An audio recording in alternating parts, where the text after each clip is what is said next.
మనిషి ప్రాణం పోయాక ఆ ఆత్మ వెళ్లే మొదటి మార్గమేదో తెలుసా? అది పువ్వుల దారి కాదు, నిప్పుల నదులు దాటాల్సిన అత్యంత భయంకరమైన మార్గం. దేవాది దేవుడైన మహావిష్ణువు స్వయంగా తన వాహనమైన గరుత్మంతుడికి వివరించిన మరణ రహస్యమిది. మనిషి బ్రతికి ఉన్నప్పుడు చేసే ప్రతి తప్పుకు చచ్చాక అనుభవించే యమయాతనల భీకర రూపమే ఈ గరుడ పురాణం. ఈ రోజు నుండి మొదలయ్యే ఈ మహా సిరీస్లో మీరు చూడబోతున్నారు ఆత్మ యమలోకానికి ఎలా వెళ్తుంది, అక్కడ ఎదురయ్యే ఆ 28 నరకాలు ఏంటి, మనిషి చేసిన ఏ పాపానికి ఏ శిక్ష పడుతుంది.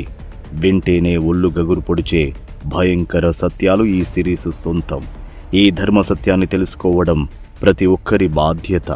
ఇలాంటి నిగూఢ రహస్యాలను మిస్ అవ్వకుండా చూడాలంటే ఆ గరుడ ఆల్వార్ సాక్షిగా వెంటనే సబ్స్క్రైబ్ చేసి ఈ పవిత్ర ప్రయాణంలో మాతో చేరండి. తదుపరి ఎపిసోడ్లో మనిషి ప్రాణం పోయే ఆఖరి క్షణాల్లో తన కళ్ళకు ఏం కనిపిస్తుందో తెలుసా? యమదూతలు ఎలా వస్తారో తెలిస్తే షాక్ అవుతారు. మిస్ అవ్వకండి.